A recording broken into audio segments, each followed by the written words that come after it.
Good evening, YouTube. We've got with us tonight Adam from Adam Seven Fish Tanks. So there will be, heads up, there will be a bit of freshwater boo talking, but we won't be talking about it all night. So, but I think we've all come from freshwater, or most of us have. A lot of us do still have a freshwater tank, so it is kind of still relevant, I think. And Harry is joining us. He's just having a Harry disaster, so we'll give him a few seconds, and I'm sure he'll be here shortly. So I think what we normally do is we just kind of go through the chat, say good evening to a few people that have tuned in. So let's see who we've got. We have Tony, who was very eager tonight, joined just over an hour before we went live. Good evening, Tony. Evening. We've got East Coast Reefer member, Scott. Good evening, Scott. Another member here. Thank you very much, guys. John Wright, good evening. Who else do we have? Saw some other names popping up. The one and only Leroy. Good evening, Lee. Hope you're doing well. Terry Teckers is with us as well. Good evening, Terry. Who else do we have? Mr. G, Martin. He's one of my viewers. Oh, is he? Oh, yeah. I haven't quite got to him yet. Where did I get to here? Good evening, Woody. Biggest fan apparently. Oh. He's always talking in the it's ERC East Essex Reef Club. So he's always talking there. He's like always asking me, "Oh, what's on the live tonight?" Who else do we have? The tallest reefer in the UK, Dan. Good evening, Dan. Who else? Here we go. Mr. G in the house. I saw him say he was east coast of Scotland. So that's Joe from Aquarium Giveaways, I think it is. That's his kind of stomping ground there. And Neil, who is probably online, we'll get to him in a minute, offshore reefer. He's up that way as well, I think. And Liam, good evening, Liam. He's flipped the TV vertically. We did try and sort this out before the live stream. It just wasn't happening. Yeah, you wouldn't want me sideways though, would you? Reef Dad, good evening. How you doing? Who else have we got? Harry West, good evening, Harry. I'm just going to open us in another browser to try and resolve that, if that's okay. Yep, okay, no worries. Well, I don't know if we're going to get two of him in a minute. Where did I get to? Sorry. Chris is with us. Good evening, Chris. Mark is with us as well. Good evening, Mark. How you doing? Your message really made me chuckle. Yeah, so I gave Mark one of my Fanny Lennox stickers. Landed him in a little bit of hot water, which was quite amusing. Jamie is with us as well. Good evening, Jamie. Right, let me remove that version of Adam and add that one. Right, there you go. I think that's resolved now. That's it. You got to put your TV back now, Liam. And for some reason, I can't hear you now. Oh. What about now? Oh. It might be because you had two browsers open. There was two versions of you in. Can't seem to hear you now. I've lost you. You might have to leave and come back. Although you can't hear me saying that. I'll message him 1 second. Right, here he goes. Oh, he's worked it out. Perfect. Right. Where did we get to? So we got down to Chris. We did Chris, didn't we? We did Jamie. Who else do we have? Norfolk Reefer. How you doing? Oh, Adam's back in. Can you hear me now? I can hear you now. Everything's done. Excellent. Right. Dave's with us as well. Good evening, Dave. The one and only Peter Parry. Good evening, Peter. Hope you're doing well. Have we got any more? Gareth. This is another new name for me, so it's probably one of yours. I Good don't think evening. so. No? No. Okay. That's a name I've not seen before, so welcome to the stream, Gareth. Who else have we got? We're almost there. I'm almost up to date. We have Jamie, Impatient Reefer, as well. Good evening, Jamie. We're going to have to send out a search party, I think, for Harry. Check is okay. Right. Mm. We are up to date on the comments. Good. Oh, I've got to scroll back to get rid of that one. There we go. Oh, and one more. Good evening, Scotland's funniest coral farmer. Right. So let me close that window down and open up my notes. So you're quite new into the marine scene. Yeah. How long have you had your marine tank? I think it was the beginning of February, so we're now in the beginning of May. So yeah, it's been quite different, but also Yeah. not so different. You may have seen that I uploaded a clip the other day about me talking about my experience with things so far. Yep. I've had a lot of people from my community because obviously I started through Fresh, and I've been keeping freshwater tanks for 7 years. And yeah, the difference between the two isn't okay. You've got to dose for certain things. You've got to test a lot more frequent. The upkeep and the maintenance, I guess. But aside from that, if you're someone that likes your aquascaping or your high tech tanks, like your freshwater tanks, then it's probably the same level of um, effort that you're putting into a saltwater tank. Probably a little bit more, but like if you're used to doing that, then it shouldn't be much of a problem for someone that's wanting to do that. Yeah. I had African Malawi cichlids, Mm. and I was importing live. They were all live. I was importing wild ones, and I had them in my tank, and I was breeding them, and they are messy fuckers. And I would say they were almost as much work, or probably as much work as a marine tank, just nowhere near as expensive.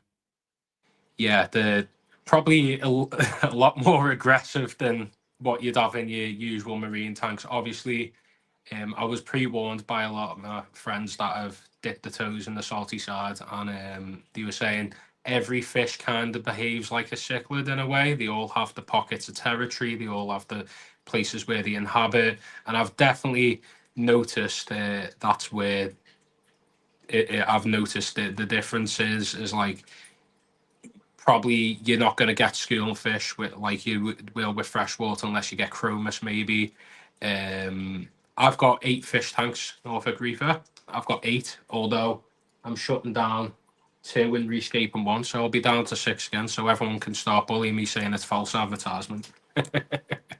Yeah, I don't know why I chose 7. I think it's my favourite number, so that's why I threw it in. And then everyone says, "Why haven't you got 7? Or why have you got more?" that's what one more than Ron's favourite number. His favourite number's 6. Ah, Reef Rondo. That was this guy. He's mm. Scottish accent. All the Americans say it sounds like he's saying sex every time. So Ah. But right, yes, saltwater side of things, it's been a lot smoother than I anticipated. I've sent you some things that you're going to showcase at some point throughout this live that I've had some little hiccups with, but nothing major as to what people say that there's these huge wipeouts or like horror stories and that. I think I've been through enough of that in the freshwater side of things early days when I was learning the hobby and getting to grips with things. Um, but yeah, I haven't had any fish losses. I've had some critters, but that's because some of them have decided to turn on each other. yeah. Yeah. Yeah. Right. Oh, just quickly. Good evening, Jason. Um, so what we normally do is just kind of go through what we've been up to recently, and then we'll take a deeper dive into your setups and what each tank is, and I've got lots of questions about the tanks as well. Hmm. But I'll go first. Um, my week of reef keeping, I have I've kind of been a little bit quiet, but not massively. I did treat myself to a new coral. It's one that I had my eye on for some time. Um, I got this,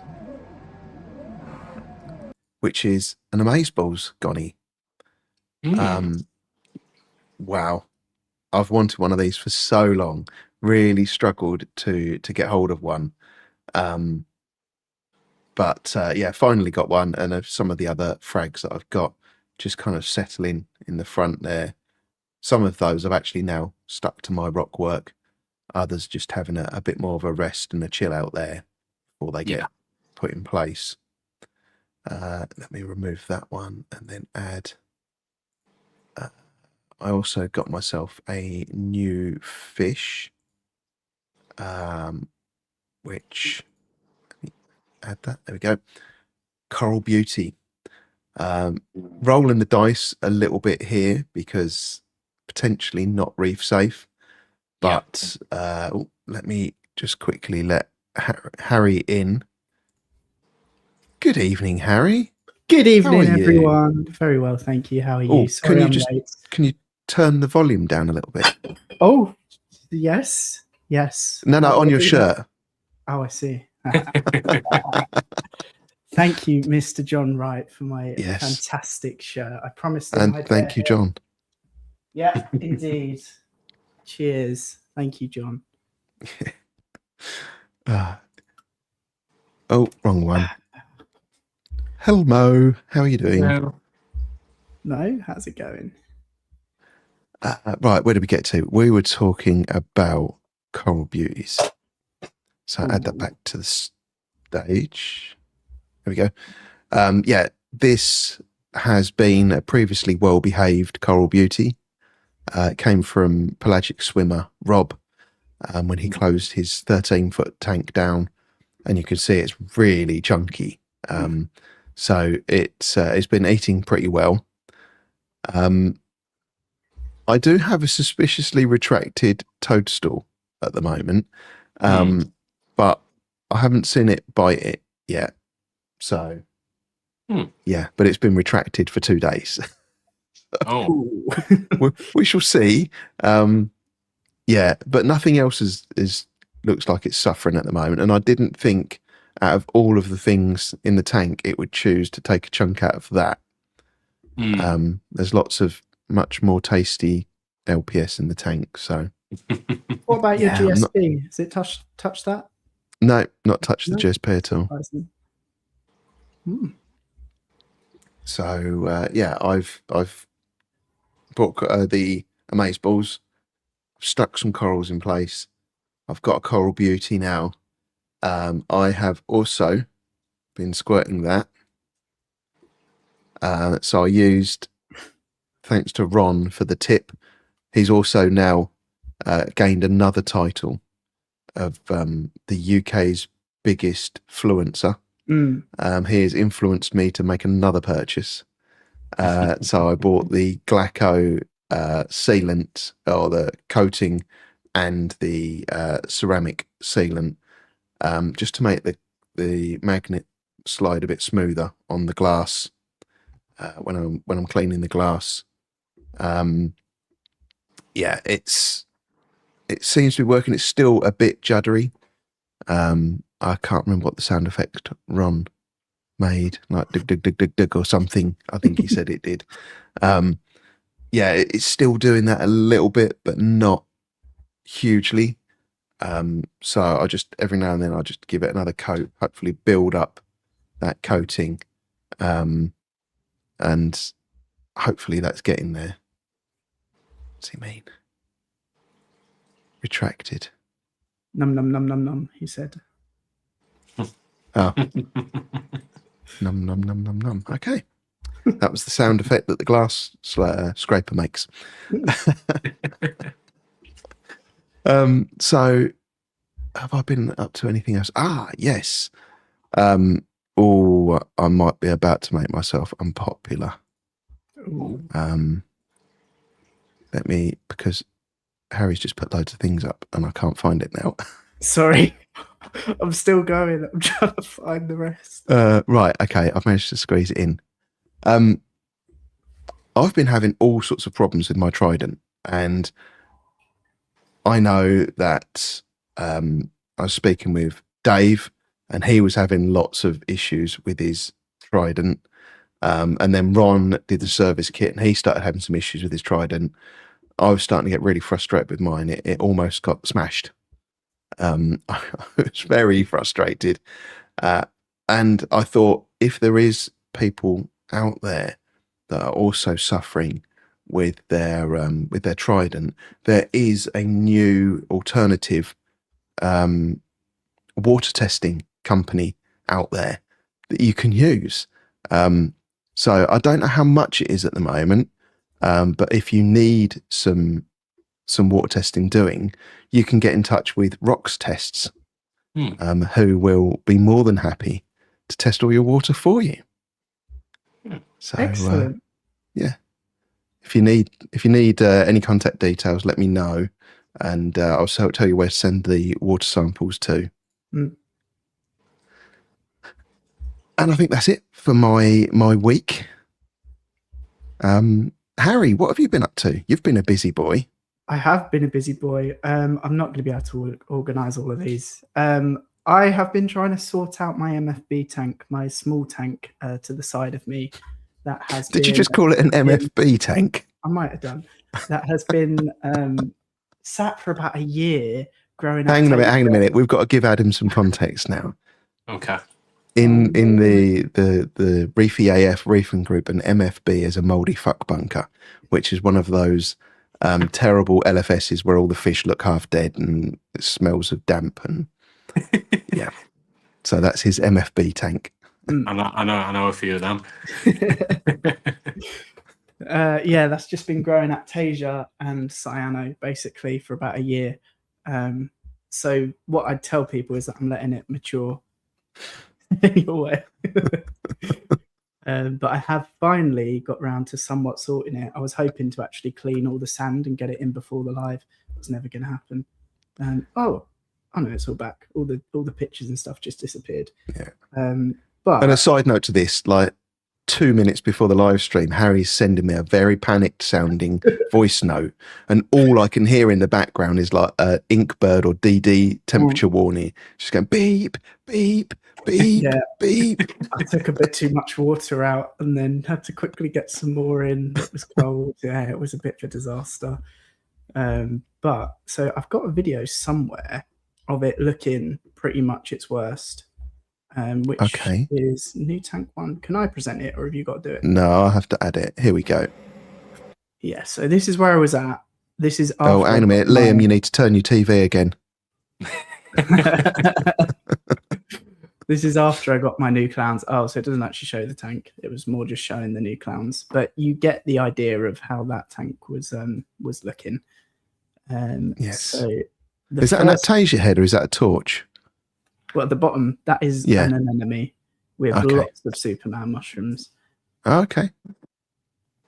And you can see all the bubble algae top right as well. It's just absolutely riddled with bubble algae. First step was mounting the Red Sea light. Again, I'd had the mounting kit for probably about a year. But I think, I just didn't get around to doing it. Is that new tank 2? Yes. Okay, so there we go. Light gone up, and then the next one is just in the morning, so you can actually see the glass. You see, I've cleaned the front glass for that one. Didn't quite make it to the sides yet. And then new tank 4 is just before the live, so I've just put my new scape in from MBM. MBM? That's not right, is it? Who do I mean? Don't know. Black Pearl Marine. Okay. Yep. Who were at Aqua, and I was actually reminded about them because I was watching a video of yours, Steve, Okay. which mentioned them at Aqua, and I thought, yes, there we go, they do them. So Yeah, yeah, they had these. Sorry, Harry. They had these it's like an ice cream cone, but a little bit smaller, like half the size. And it was like a frag plug holder. But the way it was designed, you could just drop it into almost anywhere over their scape, and it would lock itself in place. I thought that was a really good idea. I think they must be like modular as well, because this one has a big, unless it's something to do with how they manufacture them, but it's got a big like hole all the way down the middle, like they would if you were to put an acrylic tube in and then like stack the next piece. So I'm wondering if they're actually stackable as well. But I just thought that was quite a cool piece of rock, and for the price I paid, that was £65, which I thought was really reasonable for a pre-made ceramic scape. Considering I paid over £700 for the two in the big tank, so that was reasonable. Mind you, those were custom made, whereas that was pre-made. But yeah, I think that's going to look quite nice once the anemone's sort of found its position on there, and I could sort of put a few bits of coral in there, and the sand's got to go in. That's in the sink currently, mid-rinse. You're not just going to put it in without rinsing it? No. I would do that. I would never do such a thing. And then there's just a picture of the two clowns that went in there as well. There they are. It's Charlie and Pepper. I should have actually put this one up, and then you would have remembered where you got it from. There we go. That's where I got it from. It came really quickly as well, so yeah, highly recommend them. Perfect. There's lots of other pictures here, Harry. This is what I'm just looking at. I can't remember what else I've done. Oh yes, it was my birthday, and not only did I get a fantastically thoughtful gift voucher from yourself, which was for Mike's Dive Store, which I already have a few things in my basket, so that was a really, really nice gift. I also received, let's find it, yes, this from our very own Ronald McDonald, which I couldn't believe it. It arrived, and Anna actually carried it in. I went, is that a coral? Are you joking? She went, it's really heavy. I was like, that means it's coral. And I can't thank Ron enough. I don't have any words. It's insane that he sent all that, and just so grateful, and what an incredible guy. Yes. Yeah. And I mean, and just for context, Adam, sorry, Harry, I've just cut you off again. We were talking earlier about Mark having one of those little stickers that got him into a bit of trouble. You can see on Harry's microwave behind those corals the Fanny Lennox sticker in question. It won't come off. It's adhered there for life now. We have tried, but hey ho. So thank you, Ronald. And there's a little video there as well. That was the day after they went in. So they're not fully open there, but it gives you a good idea of the colours of them. They're not all in there. I think that's a static video. But you got the Bill Murray at the front. Middle. I can't remember. Ron, help me. Is that Fanny's Filthy Flapjack? No, that's the one far right behind the pink one. I know what it is. It's on the tip of my tongue. Give me a clue. It's not Horny Hippos or whatever that one's called. No, that's at the end. Oh no, I can't remember. Help me. I can't remember either. Hang on a minute. We can go back one. I can tell you. And can you read those bags? Because I can't. No, it's too... and I can't zoom. I've got them all. I laid them all out with the bags. Okay. Let's go back to the video. But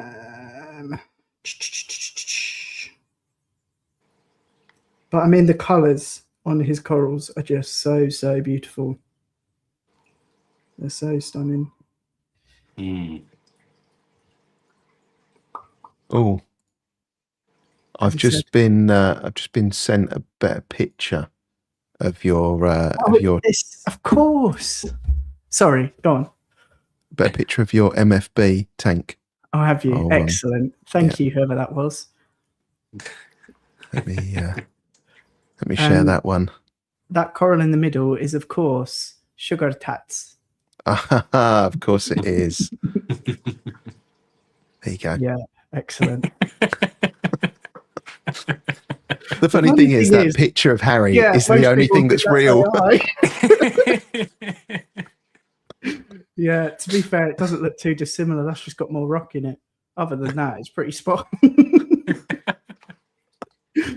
on. And you can see the Greek kitchen behind you. Yes, yeah, indeed. Right. So there were more videos and pictures from you, Harry. Last thing from me was just that I passed my diving qualification, which is really exciting. So now I can get out and dive. That's me in my big dry suit that kept leaking because it was a club. You look a little bit like a walrus. Do you know what? I do a little bit, and that's without me fins on. That's my dive partner. My dive buddy Ian, who is a legend. I just need him to get his own regulators so we can dive, because at the moment we can't go anywhere because he hasn't got any regulators. But when he has, I think we'll just be going every opportunity we have, just to anywhere. Okay. I did the exam at Stony Cove, which it was like you were abroad. It was absolutely beautiful, really lovely day. The viz was quite good. You probably had about 2 meters of visibility. You had other people training in there, like a few less experienced people as well. So they were finning at the bottom, which did kick up a lot of silt and stuff. But yeah, it was really, really enjoyable. And so glad that I did it. And now I get to go dive in and do some filming. Thank you. Congratulations, yeah. I see in your Instagram post, I gave it a like. Yeah, I've done a bit of diving myself. Not amazing stuff. I just done an excursion whilst I was away in Tunisia. And that was quite unique. There wasn't much coral. There was lots of different species of fish. Triggerfish that was very angry. Are there triggerfish that aren't angry? No, there's no such thing. And it was nailing the crap out of a jellyfish that was just trying to live its life. Oh man, yeah, they can be horrid, can't they? You see so many videos of them, like with divers, just being horrid. But them and clownfish, I think you see a lot diving videos of having a go at people. I just love the GoPro footage where they just start bonking into the camera. Yeah. Noise. Yeah, that's it. Brilliant. I forgot one thing that I did this week. I got a box of rock. Oh yes. So I'm also, I don't know if you'll be able to see it. Let me. So that side of the tank is like the rock is like a tripod. So there's like a big empty space underneath. And then there's 3 arms that have got kind of coral on them, and then a top bit. And that side of my tank here is just like a pile of rock, because I ran out of this real reef rock when I was making it. So I just kind of used what I had left over. And I really like the real reef rock. So I've got another box of arches, and I'm going to make a tripod thing for the other side of the tank so that the fish have more swim through areas.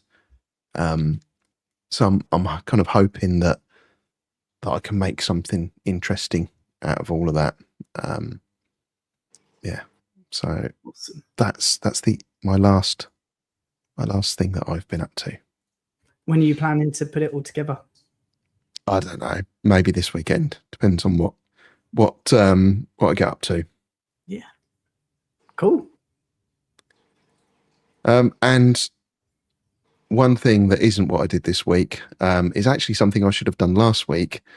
Someone asked me to talk about something, but the last week's stream was a little bit chaotic, and there was so many things going on Unusual. that I completely forgot to forgot to talk about it, which is really disappointing because it's actually really quite interesting. There is a new website called coralbay.uk. And let me see if I can share that. Share screen.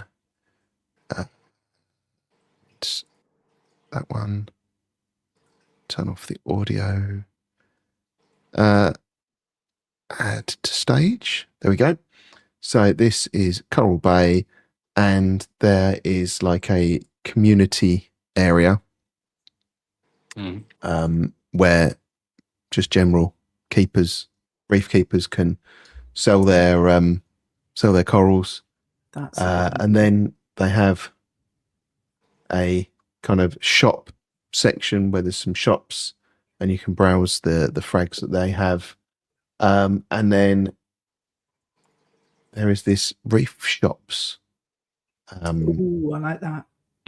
So a map of the UK, and I think it's still a bit of a work in progress. There was, because obviously I know this area, there were a couple that were missing and things, but that's what this whole community is about. You know, if you go here and you find, you're like, okay, this shop isn't there, or that shop isn't there, or this shop's listed but it's been closed down, you know, just let him know, and we can kind of keep this map updated, and just kind of keep the service running. And there is another one here where if you say, if you're like, I'm going on a journey from Oh wow. point A to point B, you can find shops and community people that are selling coral on your route with a maximum distance off of your route. So it won't just show you everyone. I think this is to kind of protect people's locations that are selling these corals. But it says, oh, hang on a minute, there's someone selling the coral near your route. Would you like to contact them and arrange to collect some? Which I thought was who's behind this? The website. Did he tell me his name? That's a really great idea. At first, when you said it, I thought, oh, so it's similar to what Prestige is doing. But this is like all community people. Yeah, so there is there is obviously a shop section. Yeah. But there is also a kind of community side as well, which I thought was quite interesting. I don't think I've got the guy's name, and I'm not going to sit on the live stream and trawl through my phone to find it. He did say he was going to be watching, so if he is and he wants to put a comment in the chat, I'm sure it looks really, it's a fantastic idea. Yeah, hell of an idea. Need to try it out, but I think be perfect for people that are doing any kind of journeys coming up. Take a look, see what you think of it. He did say that there was a limit to the number of queries that the website can run at the moment, because you know it's starting out and expanding. But yeah, I thought, what a fantastic, and I was disappointed in myself when I got to the end of the stream and I hadn't mentioned it, because it's such a good tool, and I think people will really appreciate it. Definitely. I don't know if "Hi guys, I am Paul" in the comments is someone claiming the website, or if that's just Paul joining the stream, in which case, hello Paul, welcome. I didn't see that. Abs Reef, evening, new here. Good evening. Hello. Good evening. Evening. Paul, I am Paul. So yeah, I don't know whether that is Paul that did this website, or it's just saying, hi, I'm Paul. But either way, hi Paul. Hello. And good evening, Anna. Hello. I hope you're well.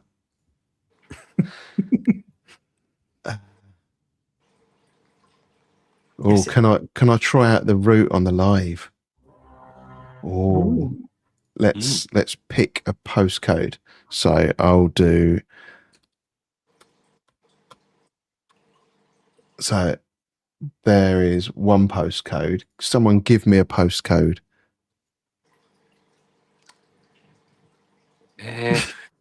Anyone? I'm trying to think of the Eden Garden Centre postcode. Trying not to give my address away and trying to resort to another one. That's why I put my work address in. Yeah. What Is KA29BT. Okay. KA29BT. There we go. That's going to find a lot of people, I I was going think. to say it's a long journey. Oh, couldn't find the journey start location. Mm. It might be that was just going to find.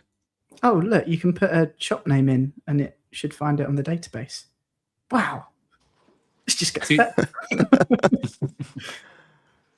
Let me do Finest Aquatics. Finest aquatics to Scotland's funniest. I can't. Farm. Where did you say I can search for a shop? Fine Fine. shops. Oh yeah, but that'll only. I've still got to put my start. There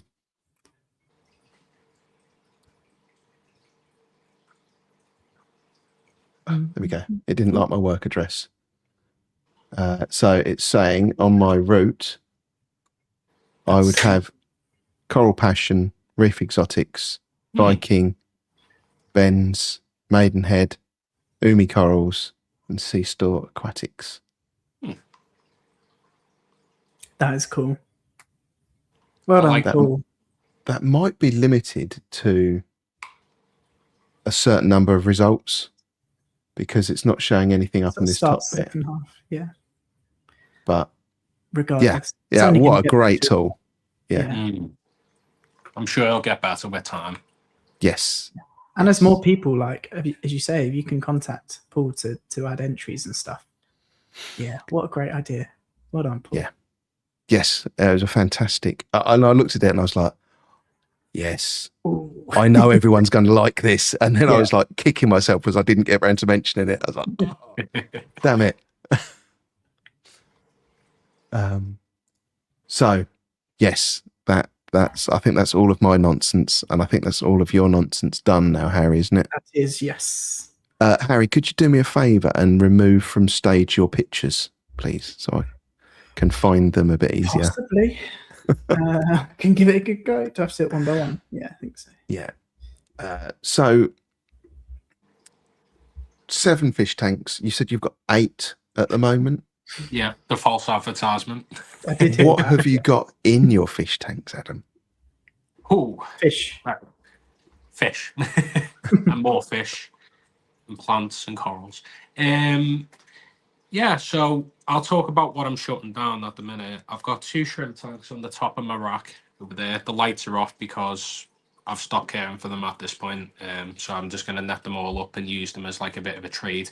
I did a bit of a trade with Element Aquatics up in St. Anne's on Sea, Living.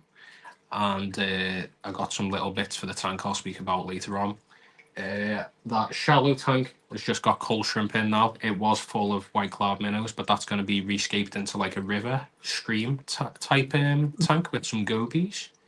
There's some freshwater stuff. I'm waiting for the booze in the chat. Yeah, they're getting there.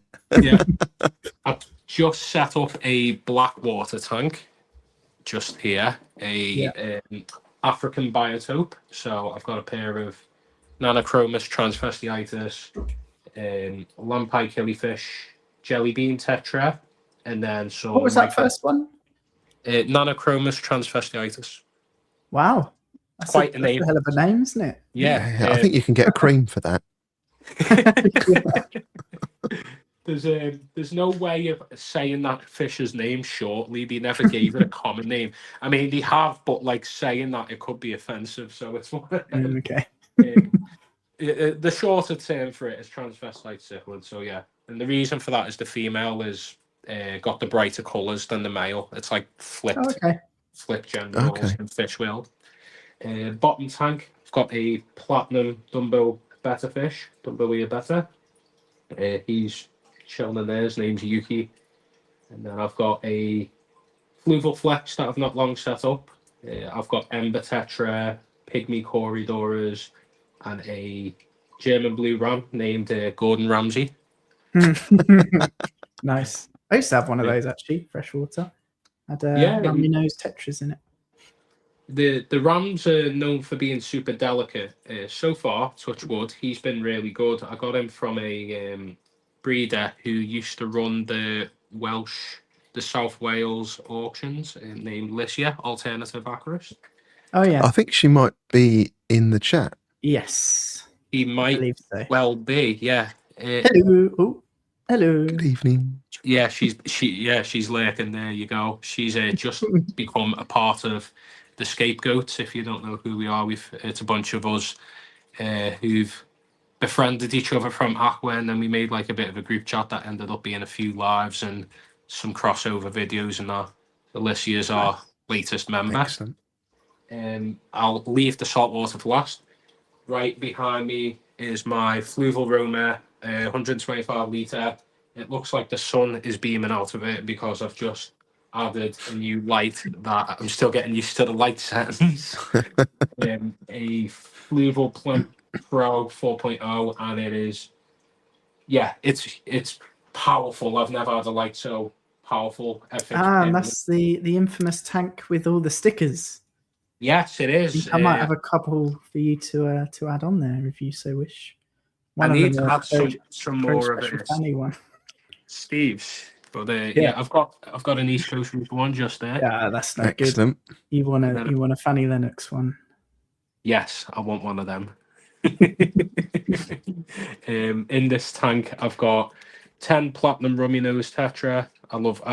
I used to have a lot of rare tetras, but I've went back to basics and started keeping beginner friendly stuff because people watching your videos can relate to it a bit more, and B, if anything drops, I think I've got one here for you. There it is. Yeah, I seen you post about that one actually. Yeah. I really like the scape in there. That looks really nice. Thank you. Looks really natural. There you go. That's kind of adjusted a bit better. I like to scape my tanks quite in a way where it looks visually appealing, but it's also not too aquascapey. Like I like it so the fish have somewhere to live. They're not stressed out. It's not like I've got one rock with a load of grass in, and then you've got 20 fish that have nowhere to hide. I can't back that for my own experience because it just stresses them out. You don't get the best coloration or behavior out of the fish. So rummy nose, rosy tetra, a sole male epistogramma because I don't want any digging or aqua soil spilling up. Coolie loaches, yeah, good job finding them. And a bunch of rare ottos that I don't know why I started collecting rare otto cinclus species, because if you collect plecos, it suddenly gets messy and you dig up your tank, and it's just better to have smaller species in a relatively decent sized tank. Yeah. I'm just going to keep the chat flowing whilst I'm chatting because I may be missing some bits. Yeah, that's all right. I'll highlight them in a sec. No problem. And then I did notice though that Lycia was the Lycia from Prestige Reef's stand at Aqua. Yeah. Which, yeah. It's good. And we were chatting in the pub, weren't we? Yes. With Lycia. Lycia's fun days. Funny and quite unfiltered like myself. We like unfiltered. Yeah. Definitely like unfiltered. Try my best to behave. There's only one word you can't say on this stream, and it rhymes with grunt. Everything else is free game. So perfect. And then last but not least is the salty tank that I've. It's forever evolving. Things are changing, as you can tell. Our brain goes a bit closer. Yeah. We're going through that ugly phase, as you can see, and this was clean yesterday, full algae wipe, and now we've got a back wall full of algae again. Coralline starting to form. We've got a mix of hard corals, thanks to yourself, Steve. Yeah. And I also picked up some more then because I ended up going down the rabbit hole because I was trying to play it safer first. I was like, everyone's like, go soft corals, don't go hard. And I was like, I've just been given some. Oh no, I'll try it, and everything's Yeah. worked out fine. I haven't lost anything. But those ones that I gave you, because I knew you were just starting a tank, but I knew that they were like bulletproof. So yeah, I thought, I wasn't too stressed about giving them to you and thinking they were going to die. So no. The good news is about one of the corals he gave me, which I'm going to mention in this next video because I've been doing a series and I'm trying to like integrate people into it. So if they follow along, they're not going to go right. I can jump in the deep end too. So for this third and final part, before I start upgrading the equipment, because this is a tank kit, the light's decent. Everything's really good for a beginner entry level saltwater tank, but you know the light needs to be improved. Maybe the filtration. If I can figure out maybe a better protein skimmer, that could be something on the cards too. I do have a wave maker, but it's not super powerful. So it's things that I'm gonna gradually upgrade, but I'll keep to the species that I was gonna say because you can probably tell I'm riddled with ADHD. I'll just rabbit on forever. You got a Royal Grammar. That was our first edition. gurgle. Everyone has a gurgle and an emo. made that mistake because people go, oh, you're not meant to add them first. I'm like, oh, that's what was recommended to me by the LFS. Oh no, that's a mistake. Well, we'll get to that in a moment. Next up, we added a pistol shrimp and a Randall's goby. Okay. Yeah, found out that the pistol shrimp is basically a big lobster that can see really well because it's not like the other pistol shrimp that like to pair up. It's a bullseye. So the poor Randall's goby thought, oh yeah, I've escaped the tank where I was getting battered by a Royal Grammar in the shop he was from. I'm gonna pair up with a shrimp here. No, you're getting battered by the shrimp too, mate. Oh no. So he's just sat here in the front. He's fine. He hasn't been harmed by him, but Yeah, you hear him clicking a lot. It's very loud. If you've never heard a bullseye pistol shrimp click. The first time I done it, I was taking out the bucket that I was drip acclimating it in. I was like, what the fuck? Just threw me off. I was like, get in the tank, and then after we got them fish, so yeah, shrimp, goby, the grammar, I went on to a pair of clowns from Clownfish for You. Yep. Yep. They were at Aqua, I believe. Yeah, they were. Yep. And I had to chat with my Czech and his wife. They come over with his entire family in the one bedroom flat that I've got. So I was like, whoa. I was like, what do I do? Oh, here's some stickers, lolly ices, enjoy yourselves.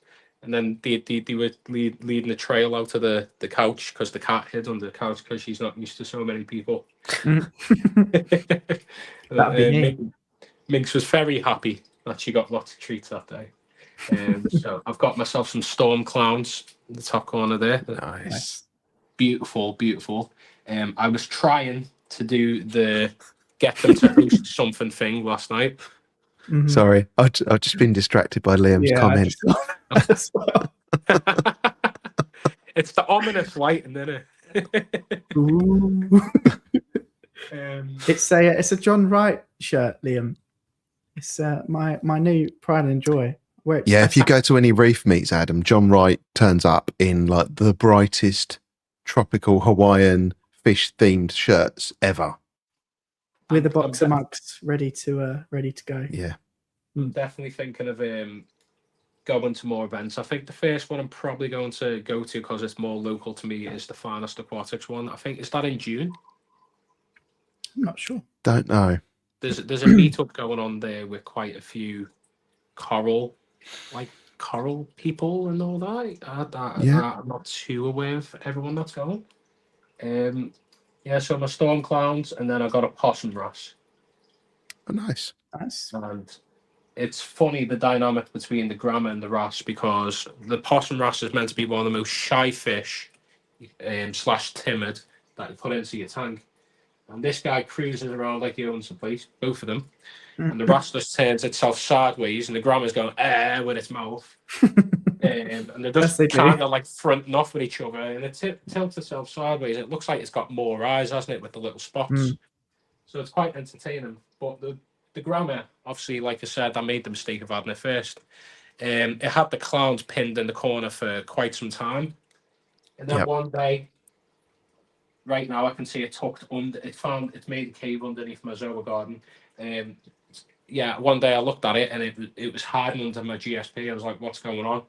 He had half of his fins missing. I think the clowns had enough and fought back. Yeah.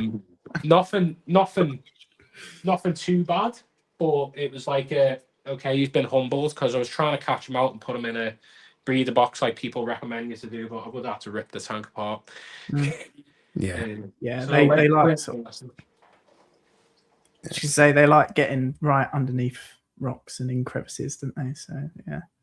Just a few people turned up. So good evening, Reefy Reese. Hello, Reese. Evening. How's that controller coming along? Yes, he's designing his own reef controller. amazing. Right. Very cool. Very, Crazy professor dude. very- Yes.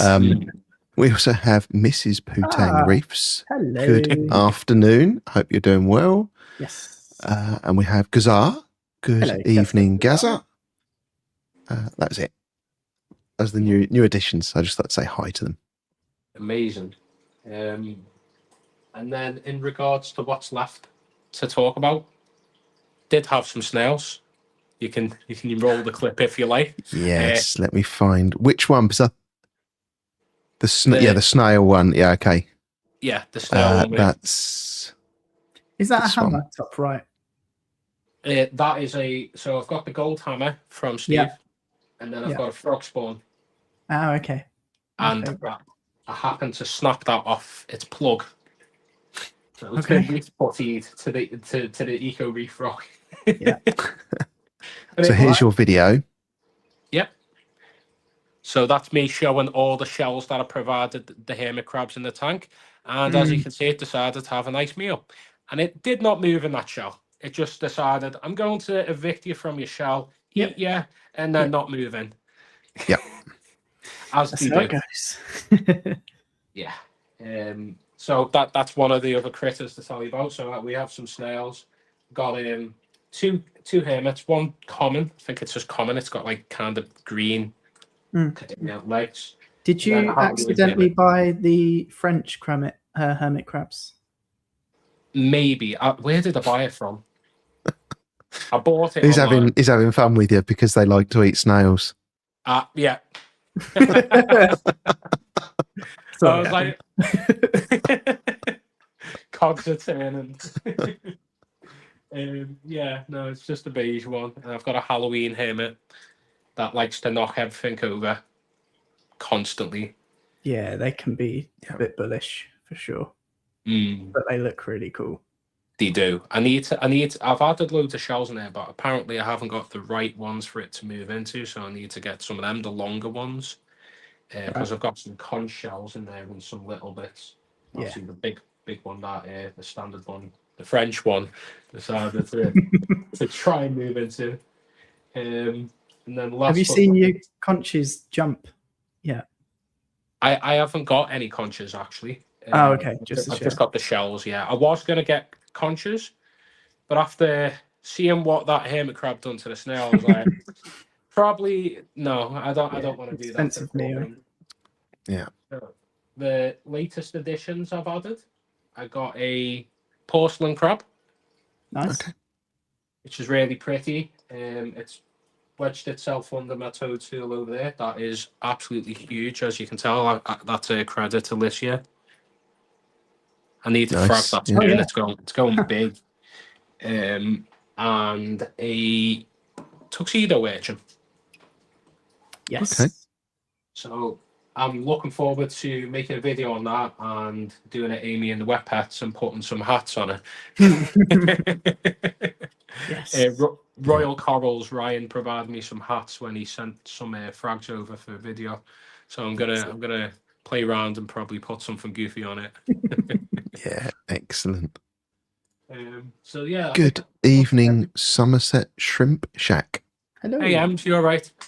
And good morning to our Hey. Aussie Melinda. Good morning, Mel. Hello, Melinda. G'day. G'day. G'day. G'day, mate. Scouts are saying Australian words. So Liam has got a couple of questions. Let me get the first one here. Coming from a tropical perspective, do you wish you'd started your marine journey sooner now that you know it's not as difficult as everyone says? Oh my word, yes. I don't know why I didn't start it sooner. I think I fell into the trap of everyone saying it is so difficult, and it really isn't. Like, I think I started at the beginning of this live, and I've also mentioned in my last live that I've done recently that um if you're a tropical slash freshwater fish keeper and you're used to aquascaping, trimming your Yeah. plants all the time, running CO2, dosing liquid fits and liquid carbon, and adding root tabs frequent and feeding certain amounts and all that, then and adjusting your lighting too, all these things, you go, oh, it feels like nothing when you're a freshwater fish keeper. But then when you tell someone who's a freshwater fish keeper, you got to be dosing, you're already doing that. But if you tell someone that's in freshwater, you go, oh, that's Mm. why do I want to do that? You got to be feeding the corals as well as the fish with like phyto and other things like that. Yeah, I just think it's so much easier. It's so much easier than people make it out to be. Of course, the initial setup's going to cost money, and then when you Mm. go down the rabbit hole of wanting to coral collect, then it gets more expensive. But you're Yeah. equally spending that money in freshwater if you've got multiple tanks like me or you or some people in the chat. Yeah. I really wish I started it sooner because it's just not as difficult as people make it out to be. So maybe one of my other questions then, why so many tanks? Why not one or two bigger tanks? So for 7 years, I've been keeping fish, and I was restricted to a Fluval Flex 57 in my mum's house, and I did everything with that tank. I rescaped it multiple times. I kept every couple months or maybe year or so, I'd either rescape or get new fish and rotate round because I was stuck with this one tank. And then I was like, right, I'm quite limited to what the tank's providing. Upgrade the lighting, or ended up cutting out holes in the lid to make canister filter fittings as well. And then eventually, I met my partner Mia. I owe a lot of credit to her for me starting out my social media journey. She gave me that push to say, why don't you start making your videos? So before I'd even moved in here, I'd already set up a tank. I got away. I've gotten away with murder, to be honest. I set up a tank, and then we were like, "Oh, this tank doesn't really fit the cabinet. The cat's messing around with it too much. We need it to be a bit more nicer." So then, we had that tank and a little one. We got rid of them. Had this one, and then I'd had a little 15 litre ones up there set up, and I was like, okay. And the reason for multiple tanks is that you kind of, if you can set up multiple tanks and integrate it into your living room, because that's basically what I've done. I'm in a flat. This is in the living room. You've got the kitchen over there. You've got, Yeah. so it's integrated into the living room. This was dead space. So I've kept everything streamlined. I put plants around it. I've aquascaped it. It makes it a lot more visually appealing. It's nicer. And then also because of content creation too, it just kind of threw me down the rabbit hole of I need another tank. So I was like, I'll set up a rack, and I'm not going to move out of this area. I've promised I'm not going to move out of this area. We'll see how long that lasts. We're hoping to move next year, so we'll see. And everything's on the rack. I'm going to probably switch some things up and have a shallow on the top. But Does the next person know that your tanks are staying there? the next person coming in here. Yeah. Yeah. Well, you said you're not moving your tanks out, so. Oh.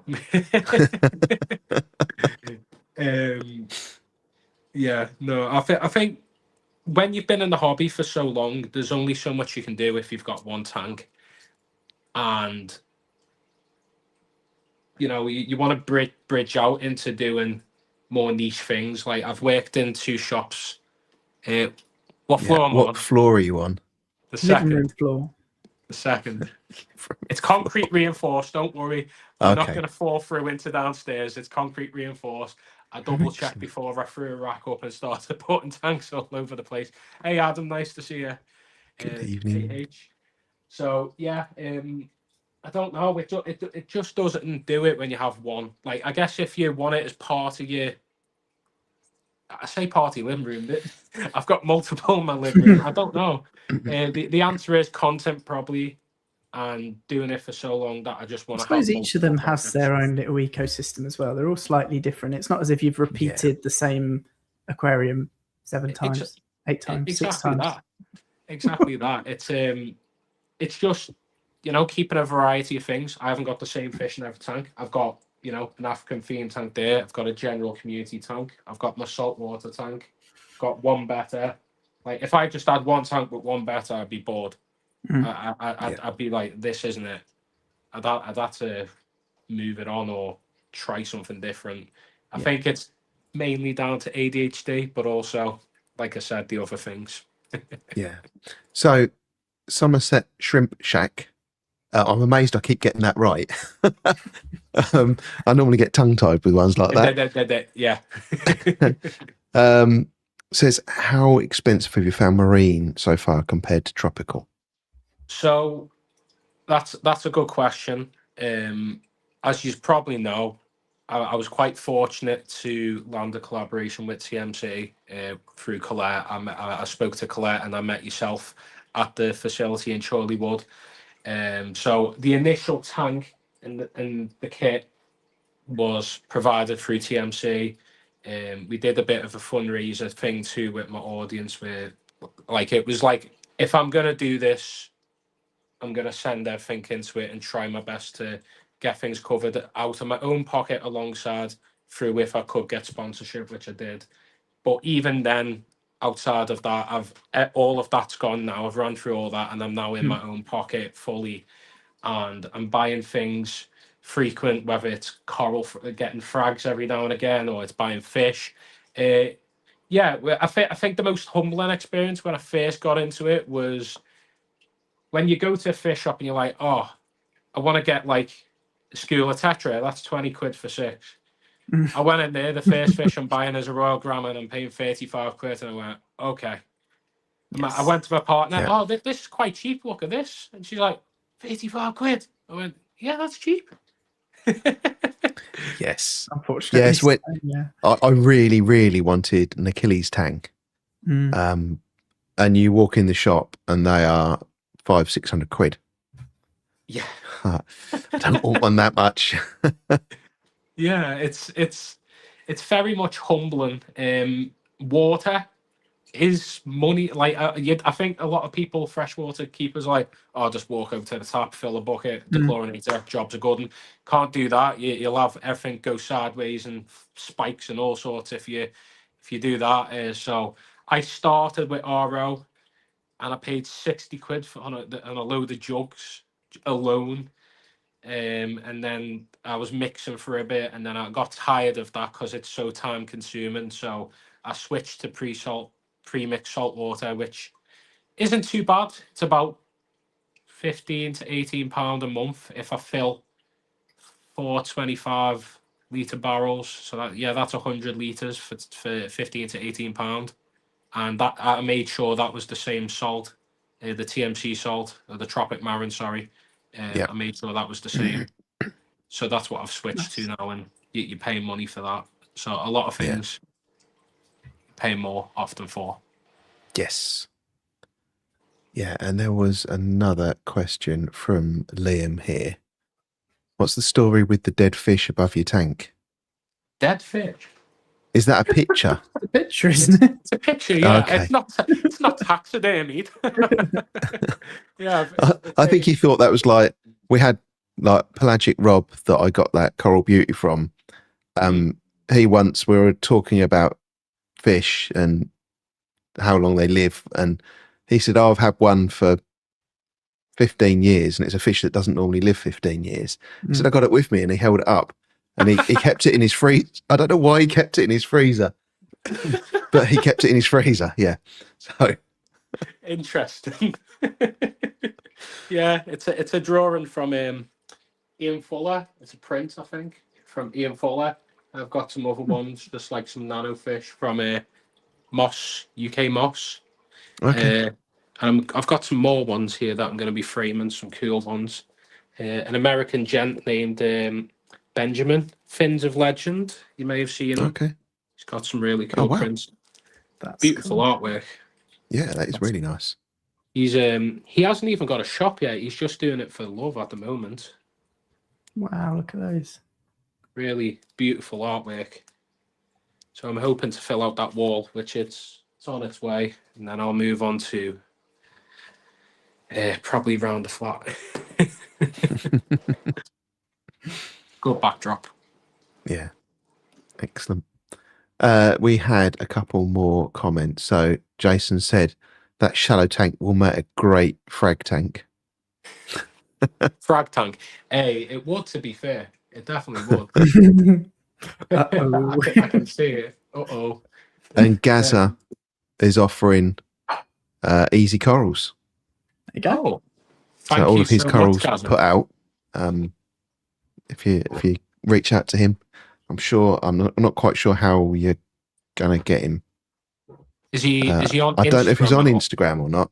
Gaza, let us know if you're on Instagram. How can Adam get in touch with you? Right. So, of your 8 current fish tanks, which one gets the most attention and why? Well, the most attention at the minute, it's got to be between these two. I've got my Roman 125 here, which I'm about to release a video this week on. I've just gone full high tech. I did have CO2 with yeast, but I've switched to a fire extinguisher and a regulator. That's been a bit of a game changer because there's consistent CO2 levels and it turns on and off at the right times. And it gets the most attention probably because of the composition of the aquascape. And the Vallisneria wall in the back, like it's so easy, anyone can do it, but because of that height, like people always like, what's that tall grass plant? That's the question I get all the time. And then what's the fish with the red nose? That's another one that I get. And then we go on to the saltwater tank, of course, and with it being new, obviously my audience are very much always asking questions, and I'm happy to answer. I'm trying my best to educate myself, although it's still probably going to take me a long time to get to grips Never with. ending. You know, It's never ending. Abbreviations and terminology about what people call what and slang and that about salt. And there's so many things that have got similar sounding names as well. Or they just decide to change. Yeah, that's the other thing, especially with coral. It's called something else now. Yeah. They're not acans, they're micromusa, or there's loads of different things that they're changing around. It's fun. I think I know every name. I've made it important to me that I know every name of the coral. When you first gave me the hard corals, I was calling them the opposite names, so I had to keep drilling it in my head for my video to be like, right, this is what I'm on about. Otherwise, I know that I will get. I'm fresh bait at the minute. I'm tiptoeing into the reef community, and I know it's going to be a field day. So I'm like, try and just Hopefully get not. the names right. I mean, it gets to be so many, and then it gets to the point where you'll inevitably say, and this is an Acropora tenuis, and it's not. It's a Millipora or something. It's just. It's so easy to get it wrong. I think that's the exact mistake I made. I was like, oh, I've got an Acropora, and they're like, you shouldn't have that in there. I was like, oh, should I? No, I was told it was easy. This one. Can't see it. Can't quite see it. You might have to go closer. Yeah, I still can't work out what it is. It's not a silo, is it? Slimmer. Minipora. Is it a Minipora? Don't think it's a millie. Let me have a look. I've got a Unless it's picture. like a hystrix or a pocket Poculopora. It's a yes, it is. Polyspora, yeah, not acro, yeah. When I told Lissy in the chat I got an acro, she was like, "What?" in all yeah. caps. I went, "Oh no." Poculopora. Yeah. Yeah. I was like, "Oh no, don't do that. Why are you doing that?" Yeah. Expensive mistake. I was like, no. I was told Yeah. it was easy. Yeah. Is the wave maker turned on? Yes, it is. It is turned on. It's not. It's the TMC Reflow 2.0. I think it's the 1000 nano. Yep. Liam would like you to put a 200 litre per hour J-bow pump in there, please. Yeah, and see that wall on the other side, that'll be very wet. Just pressure washing. Yeah. Liam loves his J-bow. So you had a bit of a disaster with a snail. Yeah. From your French hermit crab. Maybe it was a French maid as well, because it was partial to a feather duster. Yeah. He beheaded my feather duster, so I weren't happy about that. That happened today, actually. I just seen it sat on my zoas, as you can see, and I weren't too happy about that. So I've tested everything. You can see a fair bit of cyano and hair algae, and that the hair algae stopped now. I've got past that. There's still bits there that the urchin needs to pick up. That stopped, but the cyano's still going. I tested everything. Oh, it's still live. Oh, is it what the feather duster? It's still live. Okay. I just seen this. I couldn't see the feathers, but the worm was up. Had a little look, a little peek. Yeah, it was having a little peek then. Okay, I'm glad you're alive. Excellent. So, yeah, it decided to lose its head because hermit crabs have been climbing all over it. They were obsessed with it when I first put it in, and I don't know whether it was like bits and bobs that were attached to it that they were just nibbling on. Yeah. So I'm glad now that it looks a little high up that wave maker. I've moved it a little higher up because my hammock cover wasn't. Yeah, As well, yeah. I needed the surface agitation last night when I was putting the reef putty on my frog spawn. That's when it snapped off. I was doing a bit of an experiment. I was trying to do you put because I know clams can host frog spawn. That's the main reason I bought it. So I put the frog spawn frog inside a breeder box with the clowns.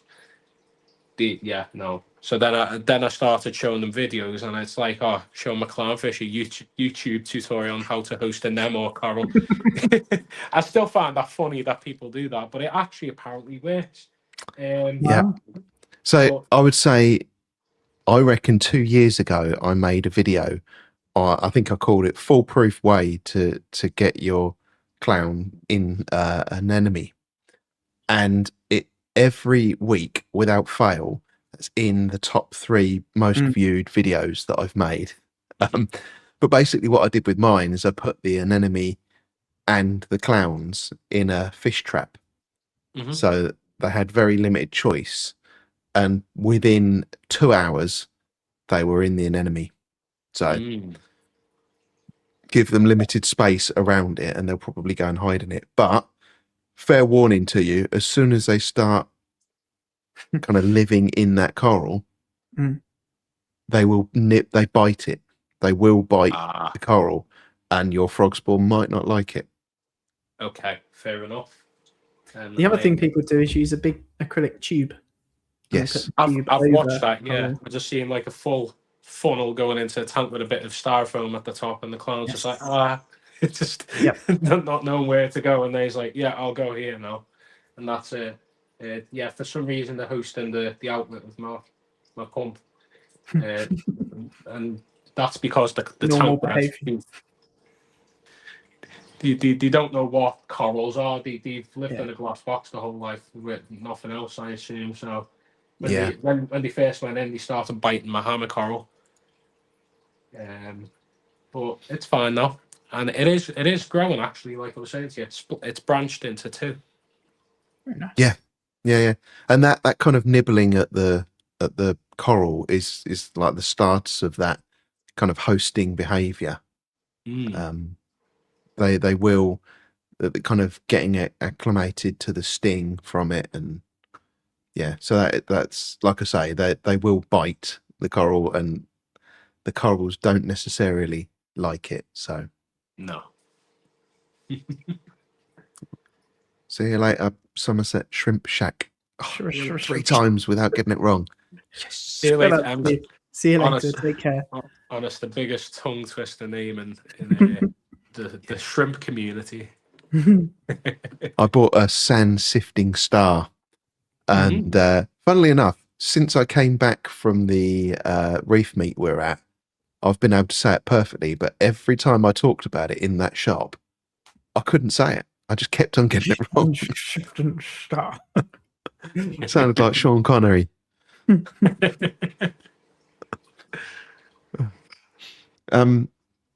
Right. What else? What else have I gone? Let's have a look. Which of your tanks is the biggest headache at the moment? Myself.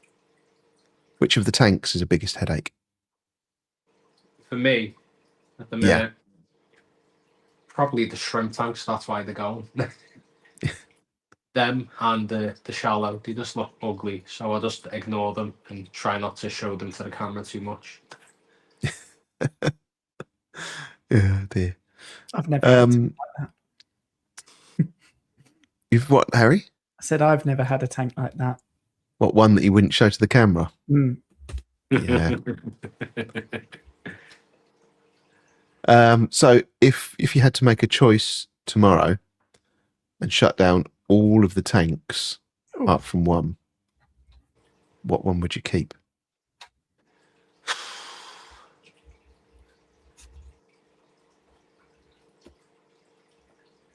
Oh, hang on a minute. Play some tension music in the background. Oh my word.